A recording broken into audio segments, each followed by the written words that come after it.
Everyone, thank you for joining us. Those of you tuned in, welcome. Let's acknowledge the Honorable Roosevelt Skerrit, Prime Minister, members of Cabinet, the Cabinet Secretary, Permanent Secretary in the Office of the Prime Minister, members of the media. Good morning, everyone. As usual, the Prime Minister will provide updates on matters of national importance, and then we will take questions from the members of the media. Please welcome the Honorable Roosevelt Skerrit, Prime Minister.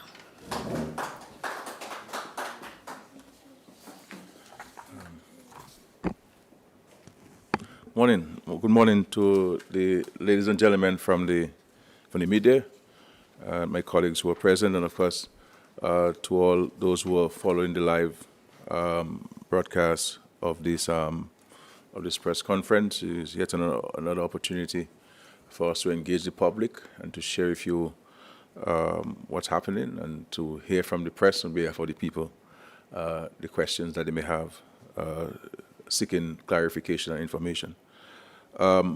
As always, I appreciate the opportunity to speak directly with you, the people, the members of the media, and of course those who are following from outside of Dominica. These press conferences are an important part of how we keep the public informed and provide updates on the work your government is doing to advance our national development agenda. First, I would like to report on the meeting I attended, the CELAC EU meeting and the EU Caribbean meeting that was held in Colombia this week. At the meeting, heads of state and government from Latin America, the Caribbean, and the European Union reaffirmed our commitment to democracy, good governance, and the rule of law. We further pledged to uphold the principles of the United Nations Charter, sovereign equality, territorial integrity, and the peaceful settlement of disputes. CELAC's declaration of Latin America and the Caribbean as a zone of peace was again endorsed. We recognize the importance of dialogue, cooperation, and maritime security, especially for small island states like ours. We discussed the growing number of conflicts around the world and expressed deep concern over their humanitarian impact. We agreed that diplomacy, dialogue, and respect for international law must guide our actions. On Ukraine, we supported all efforts toward a sustainable ceasefire and just peace based on sovereignty and territorial integrity. On the situation in Gaza, we welcomed the first phase of the comprehensive peace plan and urged all parties to uphold international humanitarian law and allow the safe delivery of aid. I also joined my colleagues in reaffirming support for the people of Haiti and ongoing efforts to restore security and stability. We also repeated our opposition to the economic and financial embargo imposed on the Republic of Cuba. A major focus of our discussions was the need for reform of the international system. We agreed that the United Nations must become more representative, inclusive, and democratic, reflecting the realities of today's world.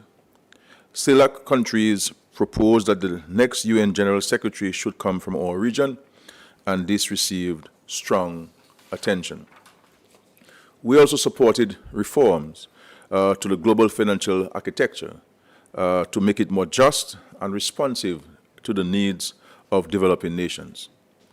I stressed that small island developing states like Dominica need greater access to concessional financing and debt relief based on our vulnerabilities and exposure to climate and economic shocks. We reaffirmed our commitment to a fair, rule-based multilateral trading system under the WTO and welcomed the strengthening of trade and investment ties between Europe, Latin America, and the Caribbean. A key outcome for our region was the emphasis on climate resilience and the energy transition. We renewed our collective commitment to the goals of the Paris Agreement. I took the opportunity to highlight Dominica's leadership in building a climate-resilient nation and advancing a clean energy agenda through geothermal development. We also discussed regional cooperation to address environmental challenges such as the sargassum, turning them into opportunities for innovation, job creation, and sustainable growth. In all, this meeting was a reaffirmation of our solidarity between Latin America, the Caribbean, and Europe. On the issue of waste management in Dominica, as you may have seen, the government of Dominica officially handed over 4 new garbage trucks to the Dominica Solid Waste Management Corporation yesterday, Wednesday. This will strengthen the existing fleet and enhance waste collection and management services across the island. These vehicles came in addition to the 2 trucks received in October, bringing the total of 6 new units within just a few months. This investment is part of our broader effort to modernize the corporation's operations and improve efficiency in waste collection across Dominica. This handover delivers on a commitment made in the national budget to confront the challenges in waste management head-on. We recognize that the effective waste collection and disposal are fundamental to public health, to public health and environmental protection, as we kept our word, and we kept our word. In December next month, we shall receive 2 additional garbage trucks, which will take the fleet to a total of 8 for 2025. While some would seek to minimize this, it is a clear demonstration of our resolve to deliver tangible results which improve daily life for our people.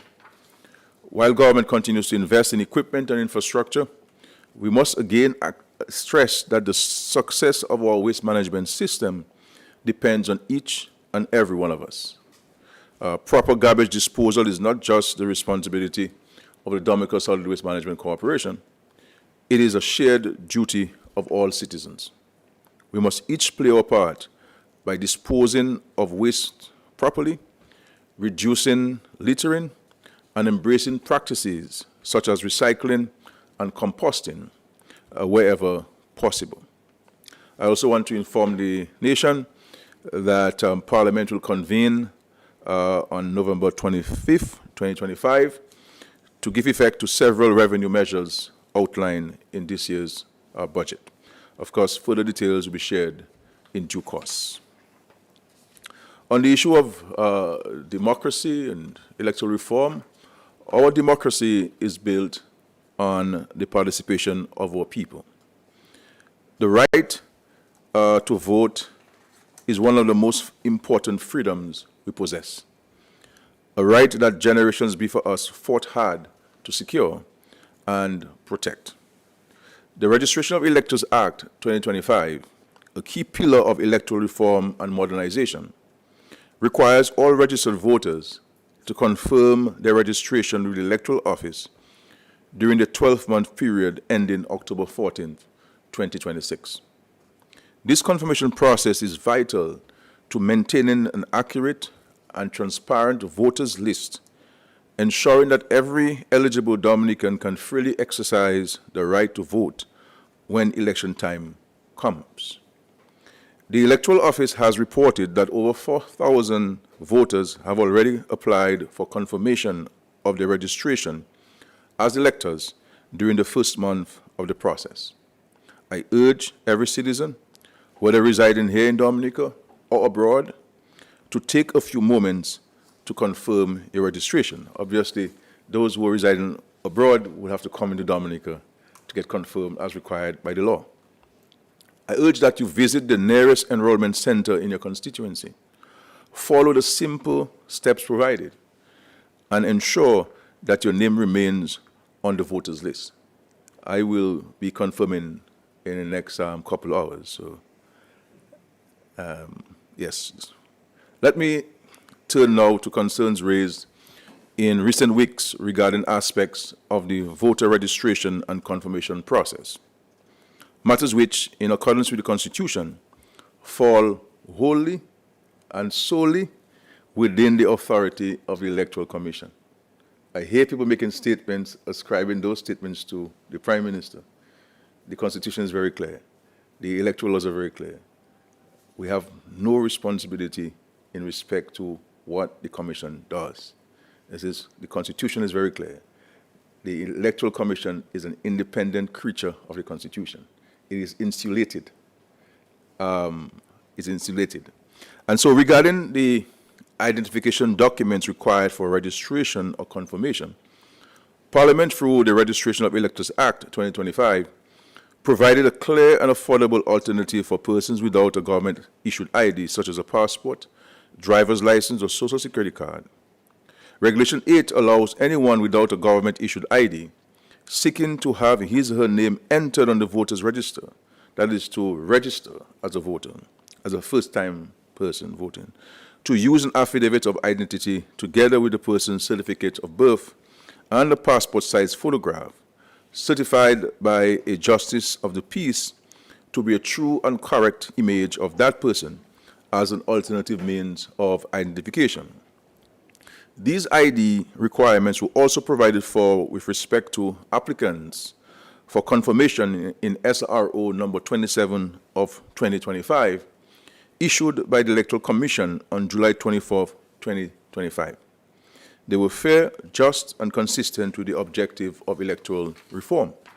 However, on October 14, 2025, one day before the confirmation period began, the Commission, in its own deliberate judgment, issued SRO number 39 of 2025, removing the affidavit of identity together with the person's certificate of birth and a certified passport-sized photograph as an acceptable alternative method of identification for confirmation. This decision, many regard to be contrary to the intent of Parliament, has placed many voters, particularly elderly, low-income, and unemployed, at some disadvantage. And though I understand the circumstance and the deep concerns the Commission would have had as to why they would have made such a change, I may want to urge the Commission to revisit its decision and to ensure greater participation. Now, we also have to appreciate maybe where the Commission is coming from, because in the arguments in the public domain, it was said that you needed to have your fingerprinting. There was demand for fingerprinting as part of the confirmation, because there are allegations of dead people voting and people voting for other people, and they wanted to ensure that this process. So we have to hear both sides of this argument. The Registration of Electors Act 2025, like its predecessor, provides for continuous registration of voters. I was therefore deeply disappointed to learn that the Commission has suspended the registration of new voters, citing the need to establish a new technology-enabled registration system. It is important to note that the Commission received the draft bill for the Registration of Electors Act 2025 for review in May 2024, 18 months ago, and provided its feedback in September 2024 as required by the Constitution. The bill was introduced in Parliament in December 2024, passed on March 19, 2025, and came into force on March 25, 2025. Given that the Commission has had a technology-enabled registration system in place since 2017, replaced earlier this year and currently being used for the confirmation process, it is difficult for me to understand how it can now claim to be unable to register new voters until further notice. I do not agree with this until further notice. I believe the Commission has a duty to let us know definitively when it will address the current challenges it's having and when it will resume registration of voters. Another matter of grave concern is a campaign of misinformation and misrepresentation being actively conducted by certain political leaders, most notably the leader of the United Workers' Party, Dr. Thompson Fontaine. In an apparent attempt to confuse voters and discourage participation in the confirmation process, Dr. Fontaine has made a series of false and misleading statements, including claiming that an 80-year-old Dominican by birth, residing in Antigua and Barbuda for decades without a valid passport, driver's license, or social security card, can have his registration confirmed in 10 minutes. This is false and misleading, and Dr. Fontaine knows this. Asserting that the birth certificate has been removed as a preferred means of confirmation, this too is false, and he knows it. Stating that he has written to and met the Electoral Commission regarding confirmation issues, I am advised that this claim is untrue, and Dr. Fountain knows that is untrue. Alleging that he possesses confessions from persons who voted multiple times in 2019, yet to date he has not produced a single piece of evidence on this, nor reported these alleged crimes to law enforcement or the Electoral Office. This too is a baseless and irresponsible statement. And if you are an aspiring leader of a country, and you're a leader of a party, and you have evidence that a criminal act was conducted, multiple criminal acts were conducted, and you have yet to report it to anybody, on October 16, 2025, Dr. Fountain publicly pledged that his party, the Unaiukas Party, will provide assistance to, and I quote, those who do not have any of the IDs that are required, that is passport, driver's license, social security cards. The idea is not to leave any single person behind. We need every single vote, and we will do everything possible. That is, the Unaiukas Party will do everything possible to ensure that our supporters have the IDs that they require to be able to get the confirmation, end of quote. That's what Dr. Fountain said on October 16, 2025, that his party and himself will facilitate all his supporters, those who do not have IDs, to get their IDs so that they can get confirmed. However, by November 16, 2025, he reversed his position, alleging that the Dominican Labour Party was, and I quote, offering to pay for passports for supporters, calling it, and I quote, naked manipulation, end of quote. And a quote from Dr. Fountain, a violation of the country's laws, end of quote. Such dangerous political flip-flopping only serves to erode public confidence. Public confidence. That's November 6th, sorry. November 6th, he said this. So the first statement was on October 16th, and the second was November 6th. And so such dangerous political flip-flopping only serves to erode public confidence in our democratic institutions. So on one time, he's saying in the Calago territory and other places that he will facilitate all his supporters. And next time, a month later, he's saying that which the Labour Party is engaged in, the same thing he said he will do, he says it is contrary to a violation of the country's laws. And so, ladies and gentlemen, these dishonest and willfully deceptive statements by opposition leaders are designed to undermine the credibility of our electoral process and discourage citizens from confirming their registration. I therefore call on all political leaders to reject this campaign of disenfranchisement by misinformation.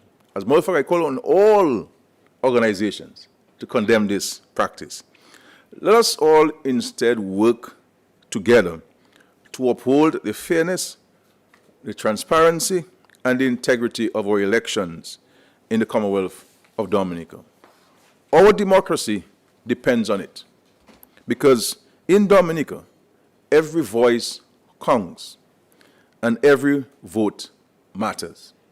And the law allows for everyone's voice to be counted.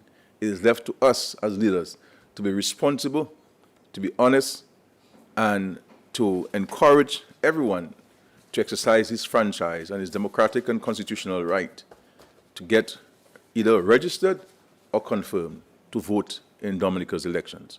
But this campaign by Dr. Fountain, I think, Dr. Fountain and the Truth of strong enemies, if you do ask me.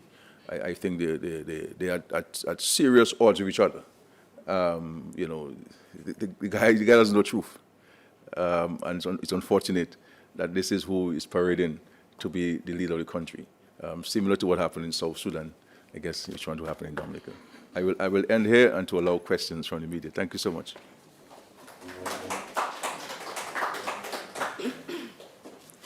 Thank you, Prime Minister, for your comprehensive opening remarks addressing the important issue of electoral reform and the voter confirmation process.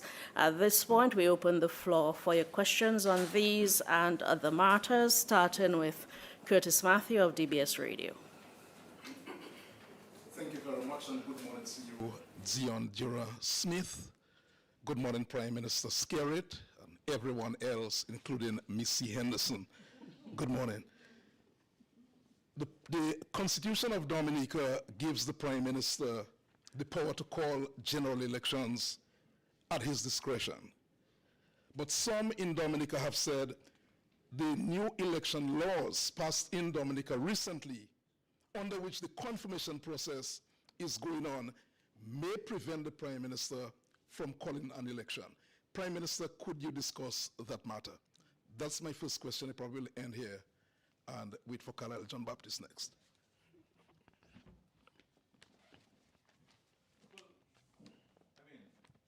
The Constitution is supreme. And when you take an oath, nothing can fetter your exercise of your functions and duties under the Constitution. So the Parliament cannot pass any law, whether it's an election law or a law curtailing the authority of the President or the government, that is contrary to the Constitution. Neither can a resolution be passed in the Parliament that is contrary to the Constitution. That's established globally, where there are written constitutions. And even countries where there are no written constitutions, it can happen. And so they're two distinct matters.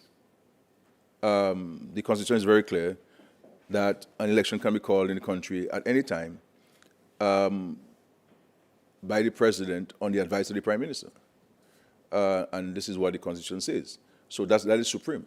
So nothing else that Parliament does can fetter that or can constrict that authority or take that authority away from the existing provisions. People may want to say that it will be better, but they cannot say he cannot. They're two different matters. And I don't think I am prepared to allow anything or anybody to cause me to go contrary to my oath. Without fear or favor, affection or ill will. It's not for me to determine. I can only go by the Constitution. The Constitution says that any election can be called at any time. And if an election is called tomorrow, or December, or January, or after Carnival, you will go over the existing voters list. The law took that into consideration. So the Parliament recognized that it could not have passed a law that goes through. So in the event that happened, then you use the existing voters list.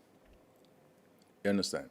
And if that happens, maybe what the Parliament could do is to pass a special piece of legislation that requires you to have an ID when you go and vote. And you fix the problem. Matter done. I hope I answer your question. You know? Minister, you spoke about the issue from the Economic Commission for Latin America and the Caribbean, that the meeting you attended. But former Prime Minister of Jamaica, P.J. Patterson, is describing the United States drone attacks on vessels in Caribbean waters as fundamentally dangerous and a horrible erosion of regional leaders' commitment to sovereignty in the region. And he's saying that the existing situation has demanded that CARICOM heads cannot remain silent. We see now an ongoing war, if I may put it that way, where the St. Vincent Prime Minister made a comment, and then things going left, right, and center. How you, as maybe one of the eldest one around, intend to cure that situation, because a lot is being said as it relates to that Trinidad situation? Well, I mean, I don't think that CARICOM has in fact issued a communique on this matter, calling for restraint, calling for maintaining the region as a zone of peace, and calling for dialogue and diplomacy to solve whatever differences we may have between or among ourselves. So CARICOM must be very clear on this. Also, the Organization of Eastern Caribbean States issued a statement. From a national standpoint, Dominica has also, on its own, as has been done by other countries within the Caribbean community, reiterated the CARICOM and OECS position, and of course the CELAC position that the region must remain a zone of peace, and that we are calling on all to recognize that, because any breakout in war would have a disastrous impact on the way of life and livelihoods of every single Caribbean country. And that's the last thing we would want. With all of the hurricanes that we have to deal with, and all of the natural disasters we have to deal with, and all of the external shocks we have to deal with, this would spell disaster for us. So we're urging that that restraint is exercised. And as we've said, we're offering ourselves, and in case of Dominica, we've offered ourselves as an intermediary to work with all parties where those parties feel that we can be of any utility. But I don't think CARICOM, I don't think what persons want us to do. We have no authority on people's actions or control of people's actions. We can only urge, and we can can only admonish, and we can only call on parties to recognize that we all have to work together, and we address issues through diplomacy and dialogue. But the Trinidadian Prime Minister, she's also saying that she has lost confidence in CARICOM. Elected to the Prime Minister of Trinidad and Tobago, and every Prime Minister and President has the right to speak how they believe that they should speak. Well, it's not a matter of whether I share the view or don't share the view. I don't. If you look at it, I've been Prime Minister for some time. I never engage myself in criticizing governments and what their positions are on matters that for their national interests. I will chastise somebody if on a broader issue, but if somebody has a particular interest in something, whether they're right or wrong, that's a matter for those persons in those countries to determine. Likewise, if we have a position, you can't want to tell us that we should not have a particular position. We cannot be friends of this one because you're not a friend of this one. You understand what I'm saying? So I'm not in the business of, when I meet heads of government and things, I express myself to them privately if I have a concern what they may say and will do. But I'm never in the practice of shouting across the Caribbean Sea to see whose voice is clearer, whose voice is louder, and who is the brightest person in the Caribbean. I don't engage in these things, and I never have I engaged in grandstanding. And never will I engage in any grandstanding. I respect every country and their right to self-determine and self-govern, and this is where we are. In Dominica's case, we have been very consistent with our opposition to any military action. We oppose the invasion of Iraq, we oppose the invasion of Libya, we oppose the invasion of Syria, we oppose the invasion of Ukraine. We're very consistent. And if any of countries that we have special and differential relationship were to engage in aggression to anybody, we will condemn it. That's a principle position. We don't negotiate in principle. We don't engage in any confrontation with anybody, but we don't engage in negotiating principle. So in my foreign policy as the chief architect of the foreign policy of the country, based on as per the Constitution, we've been very consistent with our application of our foreign policy and where we stand. And this is why we don't support sanctions, because sanctions don't do anything but affect those who are vulnerable, those who are powerless. So sometimes the intention of our sanctions can be misplaced. And those expressions are not an attack on any country. It is an expression of a humanitarian, empathetic view that when you have sanctions, a government cannot provide for its people. It is the lady who has 7 children at the home who rely on government services who are going to be affected. Not the person with a private jet or the person with several bank accounts all over the world. So it is from this position of humanitarian consideration and empathy that our foreign policy and our national policies are guided. If you look at our national policies, they mirror our foreign policy. This is why whenever there's a disaster anywhere in the world, we give the little that we have. I don't believe in us sitting and receiving from people, that you have to reach out. And this is how we practice things. So we can stay without tea for the night and ensure that somebody can have something to eat who is in a desperate situation. Okay? I hope I answer your question. Your very deep question, a provocative question.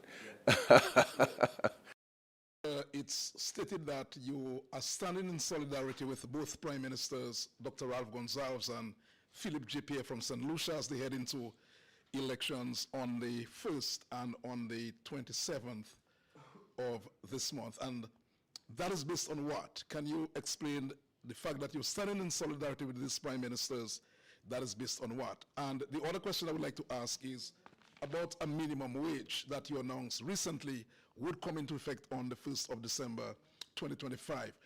Can you tell us whether that minimum wage is coming into effect, and what actually is the minimum wage, and who are the people who will benefit from it? The issue of the St. Vincent, the Unity Labour Party of St. Vincent and the Grenadines and the St. Lucia Labour Party of St. Lucia, we have long-standing fraternal relationship with these two political parties. All three political parties, that is to say the Unity Labour Party of St. Vincent and the Grenadines, the St. Lucia Labour Party of St. Lucia, and the Dominican Labour Party, were all founded on the same principles of people-centered development, focus on addressing issues of disparity among the various stratas of the society, and ensuring that the barefoot man was able to not only get shoes on his feet, but to have access to education, have access to better housing, have access to health care, and feel part of the prosperity of the respective countries. And so I inherited a political party that had maintained such relationship with the St. Lucia Labour Party and the Unity Labour Party.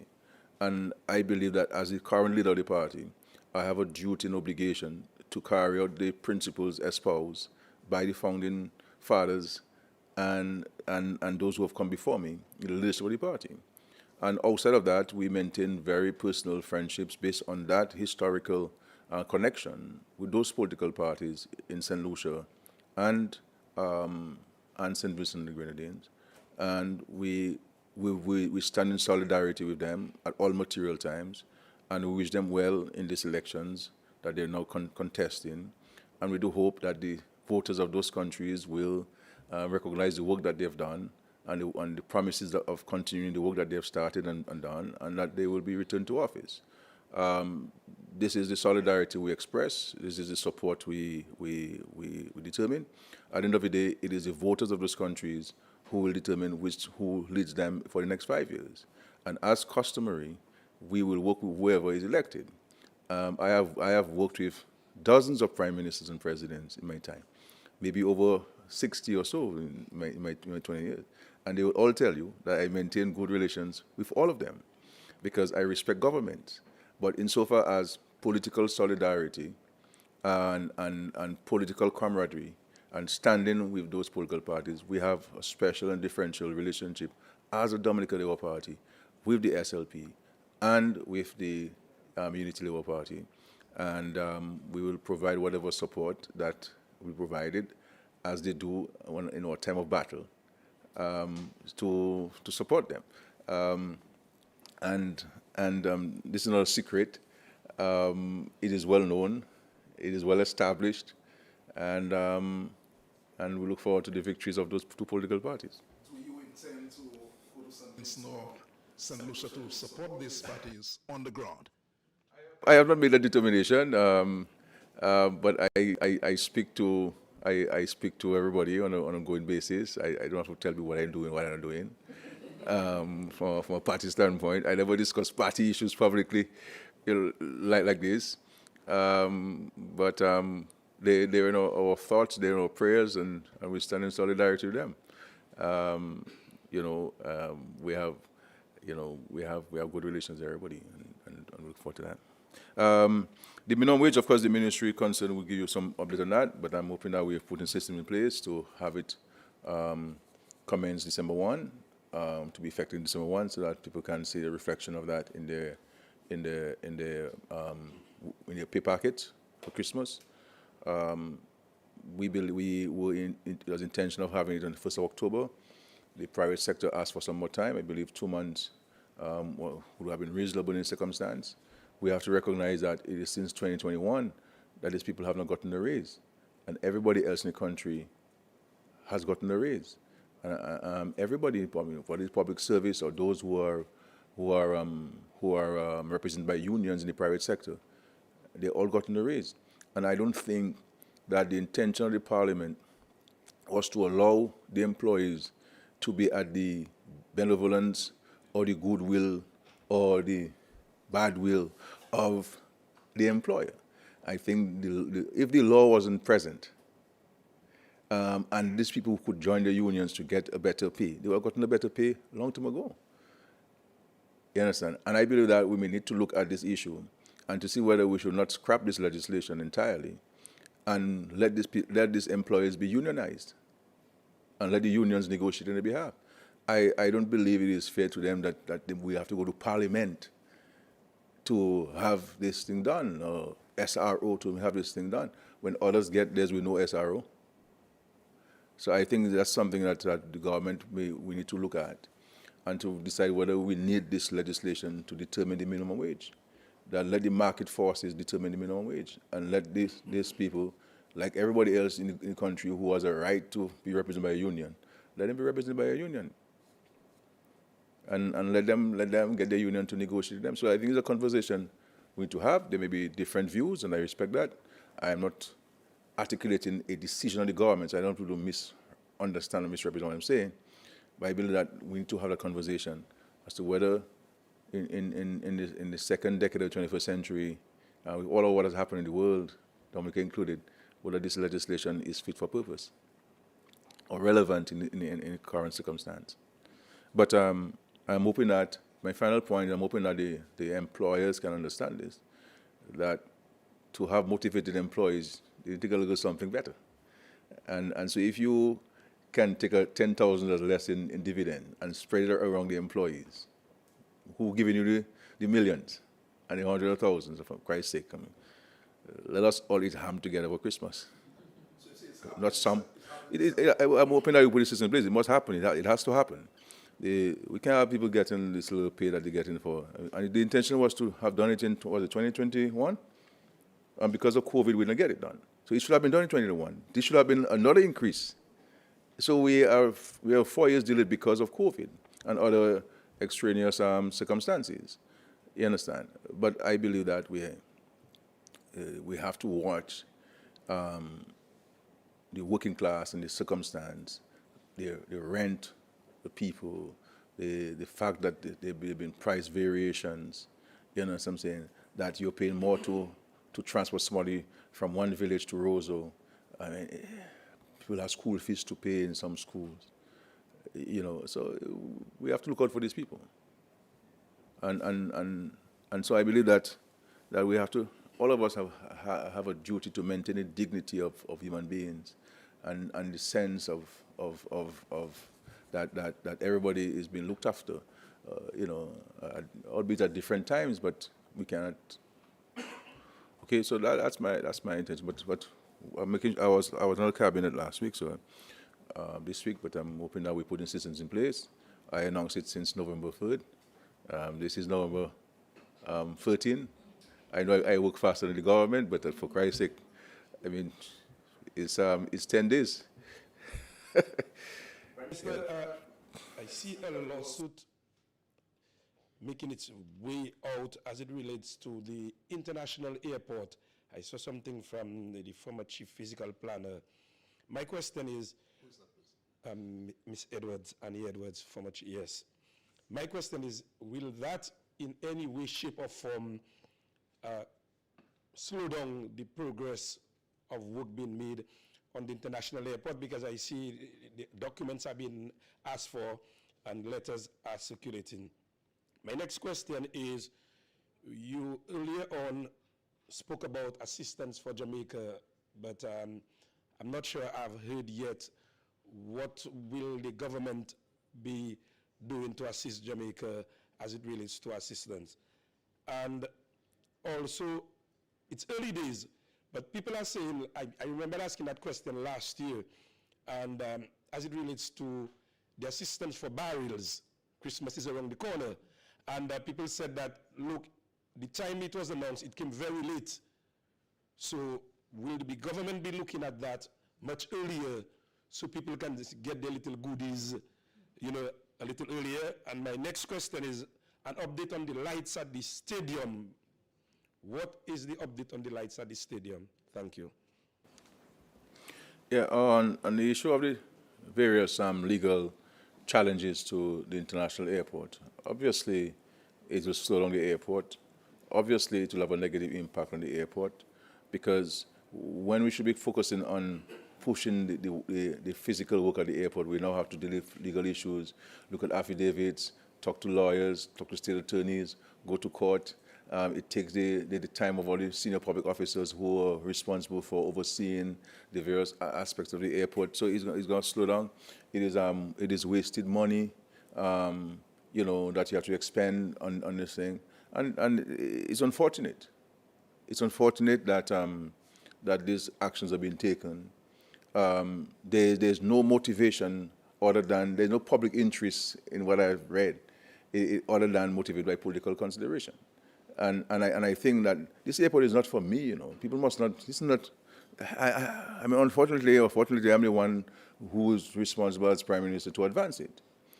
And we should be happy as a country that finally we're getting a project that has been elusive to us for the last 50 plus years.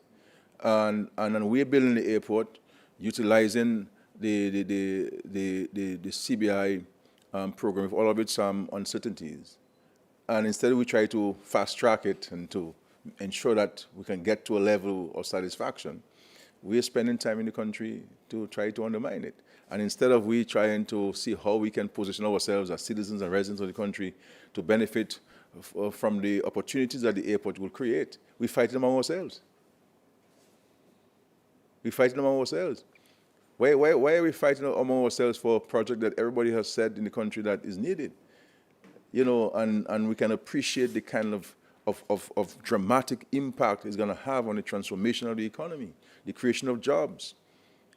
The revenue is going to generate by bringing more people in to consume the goods and services. You know, the taximen, not only during Credit Festival and Carnival, all of their taxis can be occupied, all the rental cars can be occupied. That on a normal day, a normal weekend in the country, that we will have a situation where people can come into Dominica, because we need people in Dominica. And yes, we have the direct flights from North America, from New Jersey and from Miami, but we want we need direct flights from Europe to bring in all of the thousands of English tourists and those from France. And how do we do that? The only way you're going to do that by the international airport. You can only rely on the ferry to bring people from France and Europe for us. It's not going to work. When the sea is rough, boat cannot dock, the ferry cannot dock. So, and I'm urging young people to recognize that this airport is for them. They're the ones who are going to benefit, and we're not placing any burden on them for this airport. So when people talk about Dominica needs this and Dominica needs that, and when we're trying to do the things that people say Dominica needs, they want to stop me from doing it. There are many things in this country that I could have done, but I've been blocked. People want to be consulted, but consultation is about how we can see how it's not going to happen. Everybody comes with a negative story. Oh, this can't happen, this is going to happen, this is going to happen. You know, we have to move beyond that. How is history going to record our thing? If you have a concern, yes, I want people have concern, but the concern must be sincere. It must be to see how we can make things better, how we can advance things, how we can have greater integration, you know, of things, greater participation of things. I understand this thing. But if we're spending all our time, you know, just fighting on things every time we try to do something. Remember when we tried to do the now intercontinental camping ski hotel, people wrote to international, they wrote to UNESCO. They wrote to UNESCO, they wrote to the World Bank. You understand? During the cable car, they wrote to UNESCO. UNESCO wrote back to us. I tell UNESCO, this is the country. They call it Sovereign Republic of Dominica. You cannot speak to us the way you want to speak to us based on somebody who wrote to you. If you have a concern, there's a respectful way that you draw that to our attention. We're not a colony. But if we ourselves are not united in the things that we have said that we need,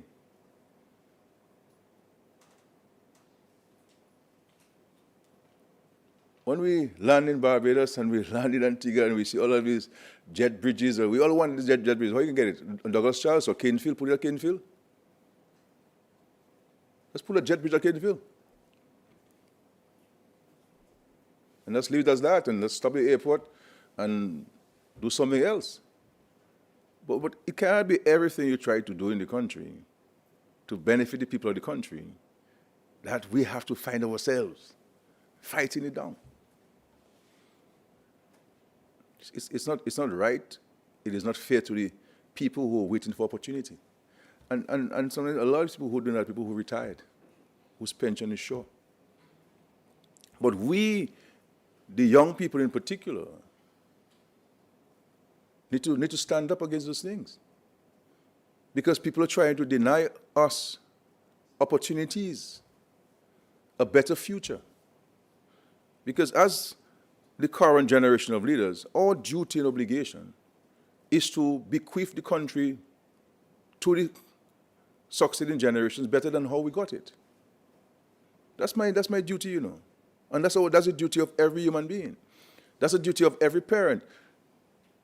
That you want life to be better for your children than it was for you.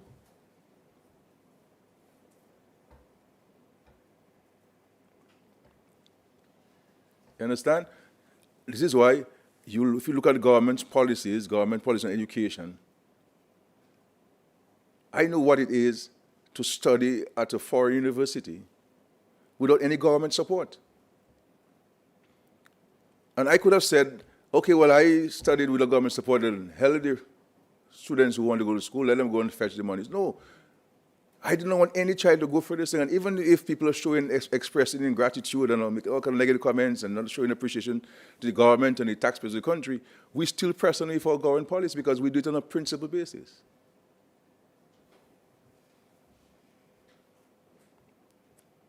I know what it was to walk from PSS to Blenheim on the times when the bus is not available. I don't want my people from Penville to walk from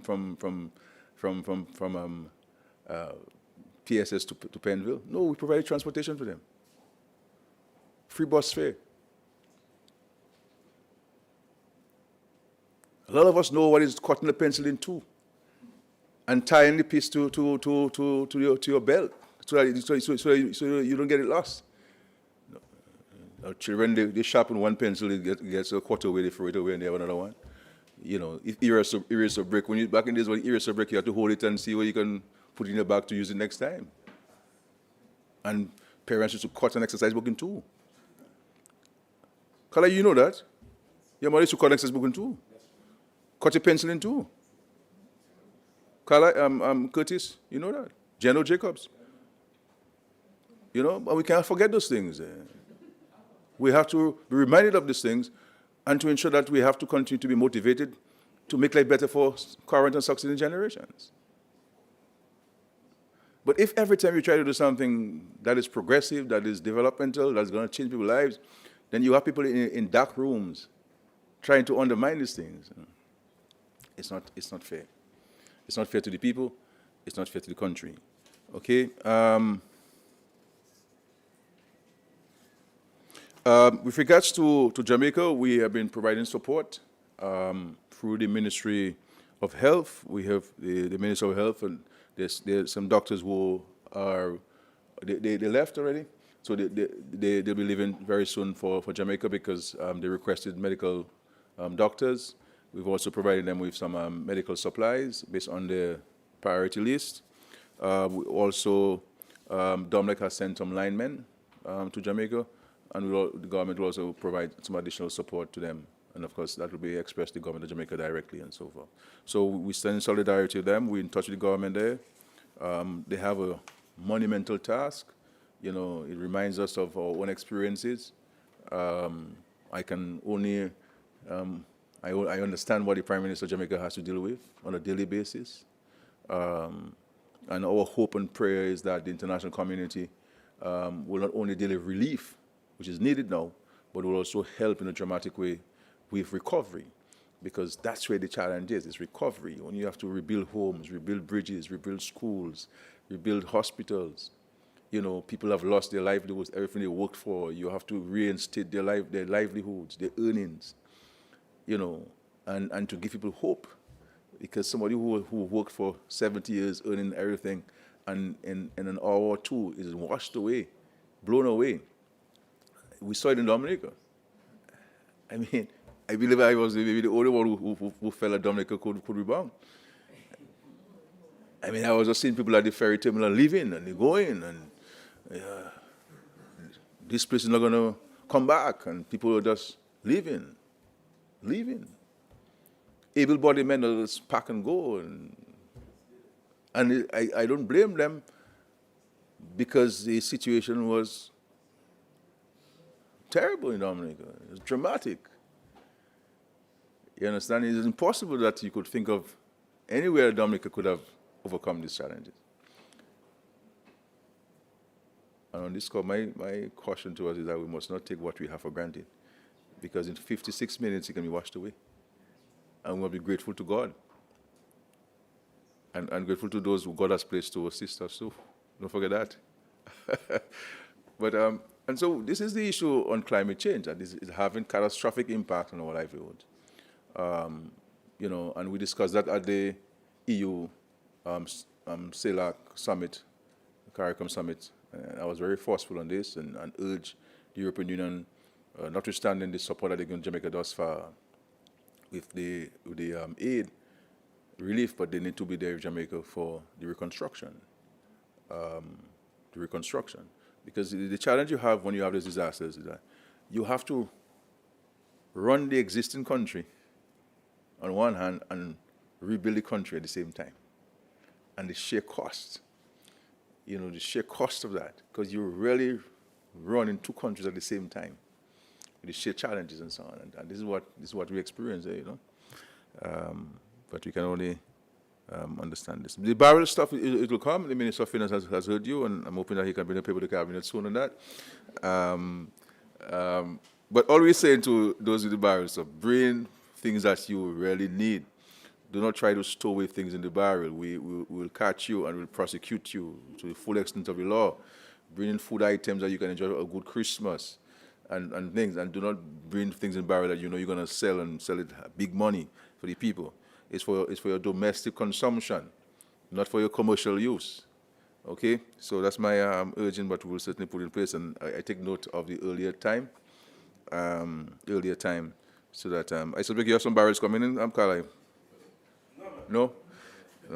Or you always asking the question on somebody's behalf. The voice of the people.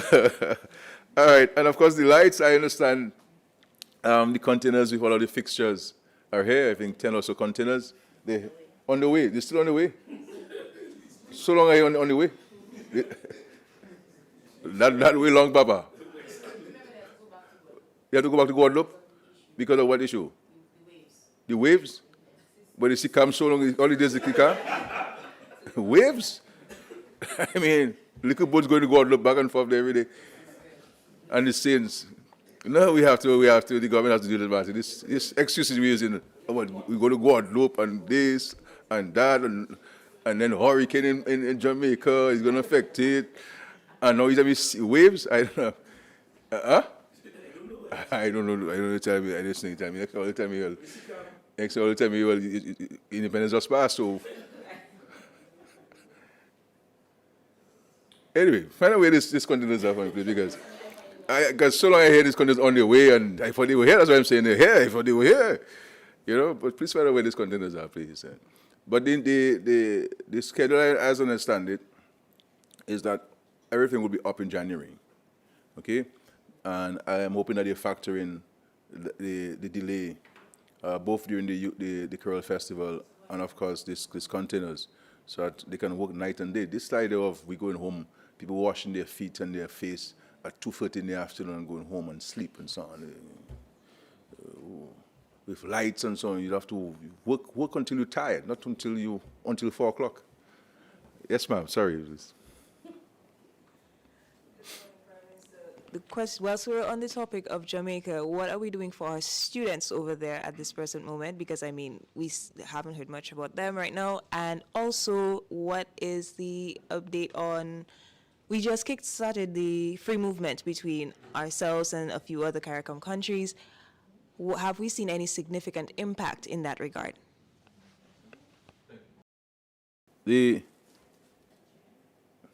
As you know, we have put in place a hotline, and we have urged students and citizens of Dominica who might be in distress to reach out to us and to indicate their particular needs, so that we can continue to support them.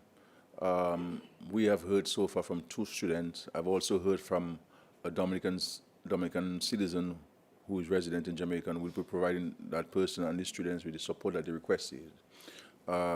So we are there. People will tell us what the specific concerns are. If there's any Dominican citizen who is in distress in Jamaica and needs to be transported back to Dominica, we will facilitate the person. We will pay the airline tickets for them and have them transported back to Dominica. So this is a decision of the government. So any Dominican citizen, we shall pay a ticket to come back home, if that will facilitate you being relieved from the stress that you're having. And whatever material support that we can provide will certainly facilitate that support. Okay? So we have a full commitment on that. Okay, and so we urge them to make use of the facilitation. If they know any of the ministers or any public officers who they want to reach out to, they can feel free to do that as well. There's a central depository for these things. Okay? On the free movement, I think the advent of the free movement among Jamaica, Belize, St. Vincent and the Grenadines, and Dominica is a historic thing. I think that is what the founders of our integration movement envisaged. This is why the Treaty of Chagaramas and the revised version captured the move towards integration with the free movement of people. And it took us some time. I've been advocating for this publicly and otherwise for many years. And I'm happy that we've decided that 4 of us will move ahead, and the others will join us as we go along. And so we look forward to others joining us. I don't believe that you will see a dramatic movement from one country to the other. With the categories that we approved among ourselves within CARICOM, we've not seen a dramatic move. I think what it does is that it gives people the assurance that you can move freely and to live or to work or on vacation, without having any hindrances. And that if you move there to work and to live, that there are certain basic things that you will benefit from. So basic primary health care, basic education, etc., etc. And mark you, my friend, all of the things we've been practicing in Dominica, there's no foreign national who is denied entry into our secondary schools or access to health care, the same benefits that we have as citizens of Dominica, because we're all people. And my view is we have so many Dominicans in different parts of the world. Why should we treat people who come from outside Dominica differently? Because I'm sure we like our citizens who are in other countries to be treated with respect and with dignity. And that's what we have to do the same as human beings. And so we're simply formalizing this. And the system is in place. And this is something that we have to look at. From a broader perspective, I had made the suggestion in Parliament that we need to look at the removal of visas for entry into Dominica, or in some cases it should be visa on arrival. I think it's something that I'm going to move with before the end of the year, and to let people come. We have an advanced passenger system. We will know who we have concern with. The intelligence infrastructure in the Caribbean is very efficient and effective. They'll tell you, alert you who we should be concerned of. But we should stop treating everybody as a potential criminal, and have this prevention rather than facilitation. And I think we need to look at those things. So just bring a guillotine on this and forget about all this consultation and just put a guillotine on this and move ahead with this thing. If down the way it doesn't work, then you review. Nothing wrong reviewing and reversing, but let's try it out. You understand? Let's try it out. And this is what we're looking at. Yes, sir. The Dominica-China Friendship Hospital by the Maria Holder Foundation. What is your view of the maybe need for us in Dominica to move towards medical tourism as our bringing income? What's your view on this? This is one of the whole ideas behind the construction of the hospital and the number of services that we're now providing at the hospital, the expansion of surgical and other clinical services at the hospital, the sheer number of doctors that we have. People don't appreciate the number of doctors that we have at the service paid for by the treasury. A significant number. When I heard the minister or somebody mention we had about 13 or 15 doctors assigned to the accident and emergency department. There's a significant number that we came from 2 and 1 and half a doctor at the A&E.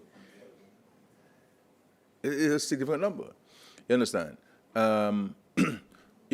So we have come a long way. Obviously, there's some issues there, but with the setting up of the surgical facilities at the hospital is a brilliant move. It is a dramatic, positive step forward. It is going to enhance the delivery of healthcare services. It's going to enhance the ability of the doctors' means of ensuring somebody stays alive by cutting the time that person gets from the accident department to the theater. I mean, it's a huge positive occurring. And of course, we thank the Maria Holder Foundation for it. But in terms of medical tourism, we have the facilities, the eye care center. So we have what it takes. I think it's a matter for us to have a system in place and a structure in place to properly regulate and manage it and to promote it.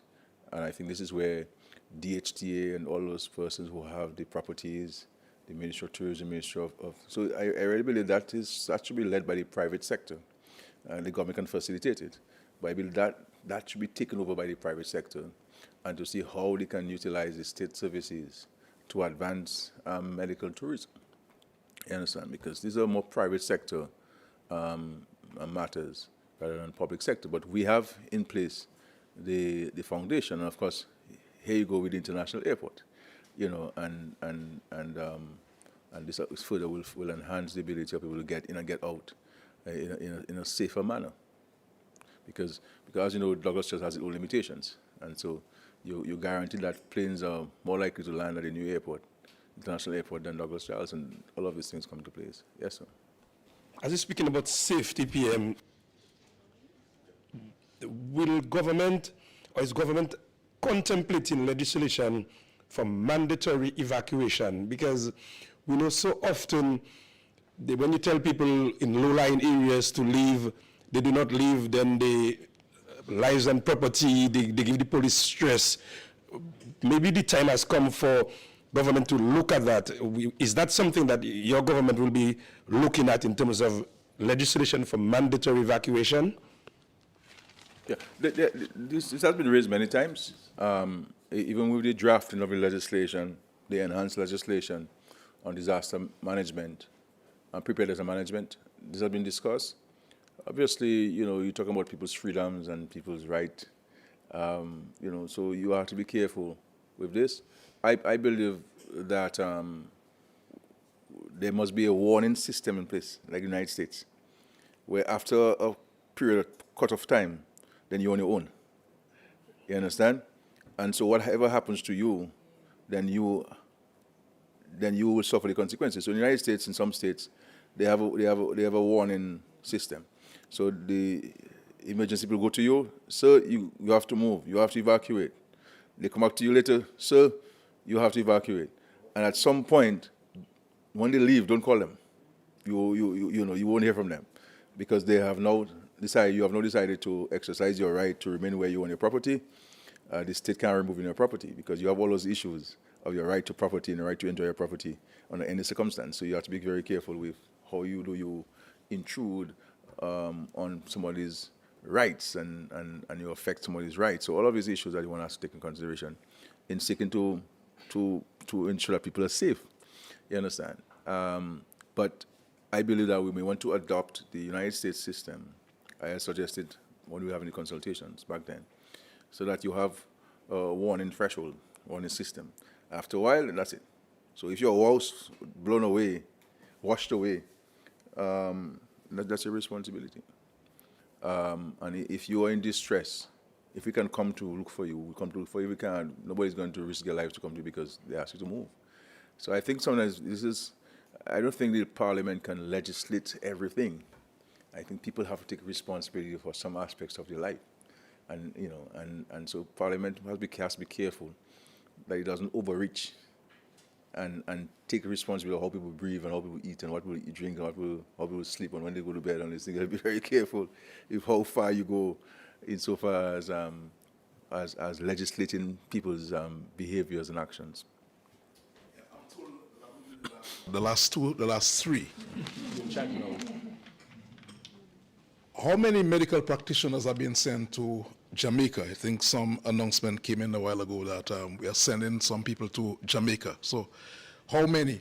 And speaking about doctors, an announcement was made that doctors at the Dominica China Friendship Hospital would receive some salary increases as a form of incentive to keep them around at the hospital. Is that already in place or is that to come? The other question is about the Citizenship by Investment program. How well has the program performed in the last year compared to 2024? And Prime Minister, about the late Julius Timothy, who is receiving, I'm told, an official funeral on the weekend. State? Cannot be official funeral. How well will he be best remembered as from a government standpoint? Thank you very much. Yeah, thank you. Thank you so much.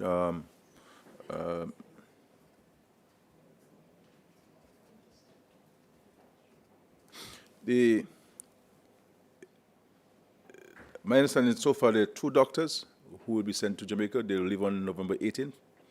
And we're prepared to increase this based on the need of the Jamaican government on this. And so we're prepared to do this. So that's one. The 2, the government approved, the cabinet approved a comprehensive set of incentives and salary changes and structures for medical practitioners in Dominica. And we believe that based on independent assessment, they were dramatic on a positive side. My understanding is that some doctors are raising concern in one particular incentive, that they of the view that everyone should receive it. And so I know that there are discussions with those doctors, with the hospital authority to better understand their objection and concern and to see what kind of actions can be taken if there's a case, the legitimate case from their end.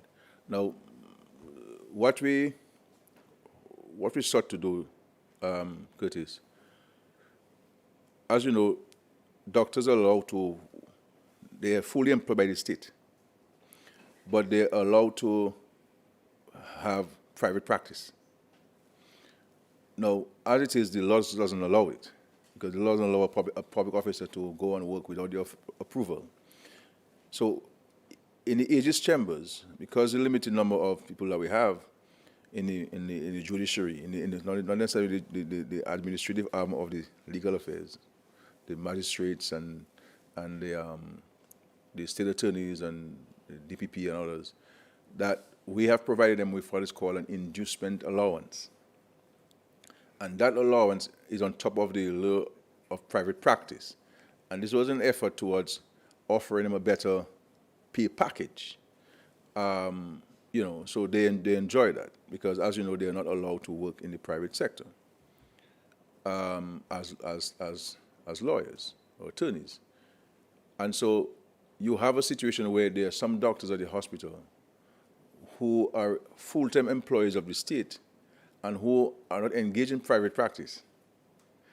And so who would be worse off than those who are allowed to work in private practice and still hold a full-time job with the state. And so the idea was, and because that's part of the challenge you have in the ministry, in the hospital. So many people blame the Ministry of Health or the government. But what you have is that because you have consultants and everybody has private practice, sometimes you don't have people there on a full-time basis. So you don't have, while they employ full-time with the state, they are not full-time available to the state. You understand? And so you have those gaps of senior management present on the hospital compound at any given time. And so the idea was to recognize that while we increase the salaries for everybody and we increase the allowances for everybody, it was to introduce a separate allowance that you would give to only those who choose not to have a private practice. You understand? But the doctors who have private practice, who are in the majority, as I understand it, are saying, but I will do well with that extra money. You see what I'm saying? You will do well with extra money, and why you discriminate against us? I don't think it's a discrimination. I think it's a recognition of the differential circumstance of those who are allowed to enjoy their private practice and be unfettered with that private practice, and to ensure that those who are of the same qualifications as you, the same abilities of you, who choose not to go into private practice, that they can get that allowance, so that they don't feel that their peers can get a new motor car and they're using a 2002 car and subject to all kinds of environmental levies. You know what I'm saying? That they can buy a brand new car too. You see what I'm saying? And they can feel part of the Dominican dream. You understand, themselves, and they can buy some land and build a house as medical doctors. So this is what we're trying to do, is to recognize it. So I've asked the senior public officers to meet with these doctors to understand better the arguments. I'm only telling you what has been reported to me, so I have not met with them myself to hear from them, but it's my understanding of what it is. So I've asked that we meet with them. It's only fair that we meet with them and to hear what they're saying and to see what they're recommending. But I think that fairness has to reign, and equity has to reign. And if it's an allowance, if you're allowed to, and you're allowed to use the hospital too, at no charge to you, really. At no charge to you. So I think we have to be fair and so on in the country. Not watch who gets in what and who, I don't get that and I should get this because, Mr. just come and Mr. there and Mr. getting this and I therefore. Let's not covet our neighbors' gifts. Pretty lot for our own and so on. So but we'll meet with them, and a report will be sent back to the minister and to me, and then we will, if there's merit in what they're saying, then we will look at it. And if there's no merit, I think we'll be fair, transparent enough to tell them, my brothers, come on, man. You can't threaten to protest for something that you're not entitled to, legally. Okay, so but we'll discuss with them and find out what is but you don't use the Dominican for this. Let me tell you something, man. You like who dance, boy. Let me tell you something. You want Carl, let me tell you something, but something does happen there, you know it already. I have to be ready prepared to answer questions of you guys, Otherwise, I'll tell you, I'll check in on it. I'll look into it. The CBI, there's been, it's going okay so far. From the government standpoint, that's to say the public investment projects and so forth, or from the we've seen we see a 7.8% increase in receipts from the 2023-2024. 2023-2024, it was $622.1 million, and in 2024, 2025 is $670.5 million. So all of these projects all these funds go towards the international airport, the marina project, paying for the national employment program, those persons studying overseas, the 65 and over, and a number of various interventions that we do from the public investment program. Yes, Mr. Julius Timothy will be laid to rest. An official funeral on Saturday. This Saturday. Obviously, Mr. Timothy made a great contribution to Dominica in many areas. As I said before when I spoke about this, I have the greatest respect for everyone who stayed in Dominica for all of his years and who labored in Dominica's vineyard in many areas, creating jobs for people and playing their part in nation building. There are many people who had opportunities to migrate and decided to stay in Dominica to work. And I have the greatest appreciation and admiration for all of those persons who have done so. And so Julius Smith was one of them. And he made his contribution. It was for him about Dominica. As you know, he left the United West Party and came and joined the Labour Party in government, worked for us for some time. And so I believe we will remember him as a true patriot, someone who was genuinely concerned about the welfare and well-being of Dominica. And so that I hope is the way that he'll be remembered. And he was prepared to work across political lines to ensure that his contribution can continue to be made wherever and whenever it was needed. Okay, I thank you so much for your questions. Difficult as they were, I hope I answered them correctly and to your satisfaction. I want to thank us, and of course, we look forward to working with you, and all of us work together towards the country's development. The world is more difficult now than it was 10 years ago, and therefore it requires us as a nation to work even closer together, in a more constructive and positive way, and let us use our talent and our skills and our knowledge for the greater good of the country. And this government is prepared to engage and work with every and anybody who is prepared to put Dominica first. And so reach out to us, reach out to me, and let's work together, and so we can benefit from your knowledge, from your experience, as we navigate some of the difficult times in this world that's created and imposed upon us. But we have to find our way, and we continue to find our way. And there are a number of crucial projects that are taking place, from the geothermal to the marina to the cable car to the road infrastructure improvement to the international airport, continue to build homes, continue to invest in small businesses. We continue to educate our people at all levels. We continue to take care of the less or the vulnerable among us. We continue to invest in agriculture. We continue to invest in tourism. We continue to, every day we're improving the delivery of healthcare services in Dominica, ensuring that we train people, more nurses, more doctors, more support staff, improving on the equipment. And I said at the launch of the commissioning of the surgical facility at the hospital, I'm hearing dramatically less complaints about the hospital today than 8 months ago. And this tells you that when people complain, we don't get vexed with them. We take note and we go and just see how we can fix the complaint of the people. And that's what we have been doing, led by the Minister for Health, supported by myself and the rest of us. That's what we do. People complain and we respect people's views. People have experiences. Sometimes they're not accurate, but we take note of them and we go and find out the problem. There was a garbage problem. We did not sit on our heads.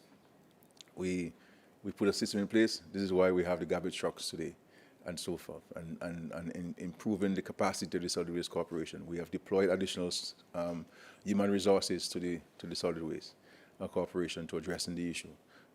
There's a gun issue in the country. People concerned. We not only rely on ourselves as the police, but we reach out to our brothers and sisters in the region through the RSS system and to come in to assist us in eradicating the presence of illegal firearms and to give people the peace of mind that they need. students complain at school, we sit down with them, we sit down with the teachers, we hear their concern, and we try to solve it. And that's what we do. And that's a government that understands people, the power of people, understands that it is there at the service of the people, and that's what we've been doing. And I think what we need more than ever now in the country is for all of us to recognize the need for us to work together if we want things to be way better than they are now. And if we want where we want Dominica to be, and the question is, what is going to be my contribution? And recognizing that this party is going to be in office until thy kingdom come, the best thing to do, the only thing to do is to join us. Join us and work with us. We may not always agree on everything. Anybody who is prepared to come, you can come to do two things. You can come to contribute, but you could also come to learn. Thank you. Thank you very much. I just wanted to note that I heard the Prime Minister say that he will be confirming today. I think that's a great press opportunity, so keep that in mind. It's what time, Prime Minister? Yes, so it's at the electoral office, I'm told. So that should be an easy walk or drive over. Thank you, everyone, for coming. We look forward to seeing you again. Take care.